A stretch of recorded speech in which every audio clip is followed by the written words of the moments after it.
The Sydney Sweeney ad, have you seen it? Oh, yes, I have. What are your thoughts?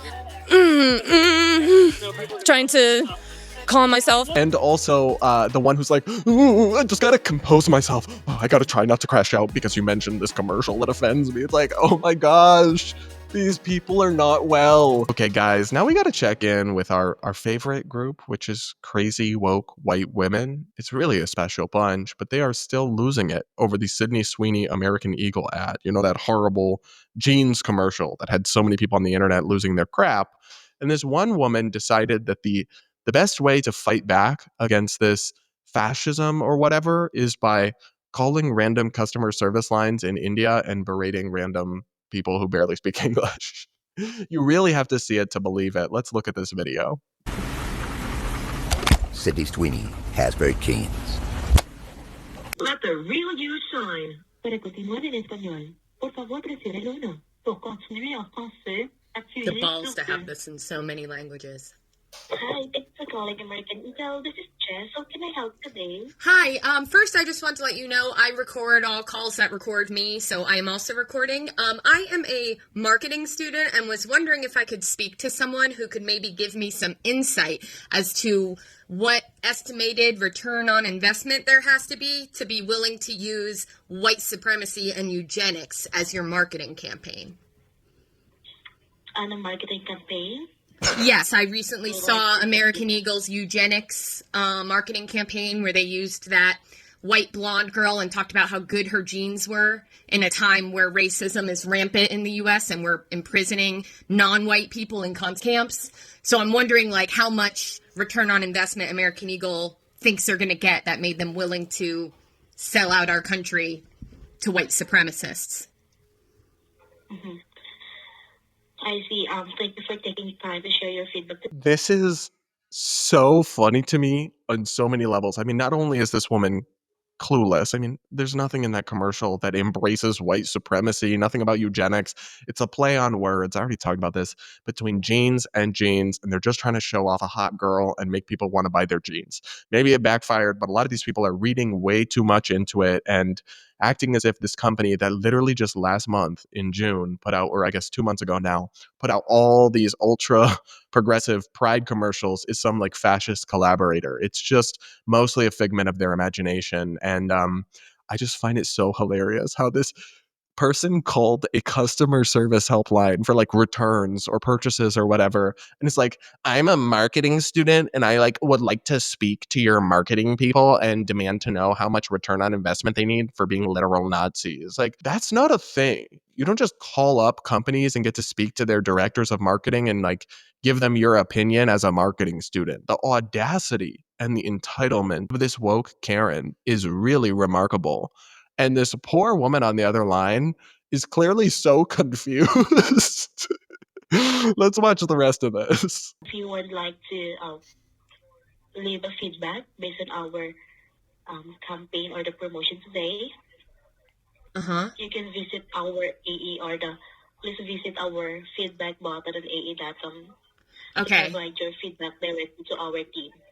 Okay, so there's no way to, as a student, I can't learn about when eugenics makes sense in marketing? No one on the marketing team can talk to me about that? Since we are focusing on online purchases, we are not able to... Okay, is there a way I can call, like, the business headquarters or something? You're breaking up, sorry? I said, is there a way I can call, like, is there, like, a business HQ line that I can call to maybe speak with the marketing team and ask them how they got so wise in their ways? If you're asking our corporate team? Yes. I can give you the number so that you can contact them directly as well. Fantastic. 672. Okay, thank you very much. You're welcome. Is there anything else that I can possibly assist? That's it. Stay safe. You're working for a company that sounds like they might sell you out if you're stateside. I appreciate that. Narrator. She was not, in fact, stateside. Oh my gosh, this poor Indian woman or Pakistani woman or whatever she is having to deal with this bullshit. I'm sure she's not getting paid enough to be a therapist for deranged woke women as they lash out and record themselves having meltdowns on random customer service representatives for TikTok clout. That's what's so funny to me. It's so performative. Like she's saying, "Oh, I just like to speak to them and learn." No, you don't. You don't want to learn. You have your mind made up. You're totally out of your mind. You just want to like this whole thing is just like a skit or a stunt for attention, and it's all virtue signaling. She's trying to go get attention on TikTok and show like I'm a good white, I'm a good ally. I stand up against the fascist eugenicists who think that blonde white women are able to have good genes, which it's like you think they can't. That's interesting. Um, I find the whole thing ridiculous, but it's not just her. There really is a I don't know how pervasive it is, but there is a cadre of woke white women in this country who are just not coping well, and I'm developing serious concern for them. Here is a clip from Savannah Hernandez of Turning Point USA interviewing some of these women at a protest. The Sydney Sweeney ad, have you seen it? Oh, yes, I have. What are your thoughts? Trying to calm myself, but that would Sydney Sweeney has good really, like the eugenics in that, it's dripping with it, and I'm like, no. When you saw it, what did you think of? I mean, I thought, it was disgusting. I think it's just showing what kind of country we're turning into. It's white supremacy at the end of the day. That's what this ad is representing. I didn't see it, but I have heard quite a bit about it, and a lot saying that it's slighted towards like eugenics and comparing the blue genes to blue jeans, blue blood, white hair, or not white hair, but like blonde hair, blue eyes. And there's been a lot of comparison to that. I think it's absolutely unacceptable. Yeah, that's not a good look. I mean, she's blonde hair, blue-eyed, white woman, very cute. And a lot of things she's been doing online have been a little bit questionable. It seems that she's definitely been,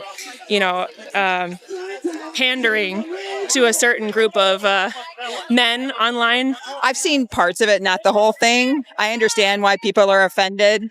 Whatever the intentions were, the impact is very problematic. It's not acceptable to begin with. So Yeah. There's just so much here that's hilarious. Like the one woman that says, "I've seen parts of it, not the whole thing." The ad is like 12 seconds. What?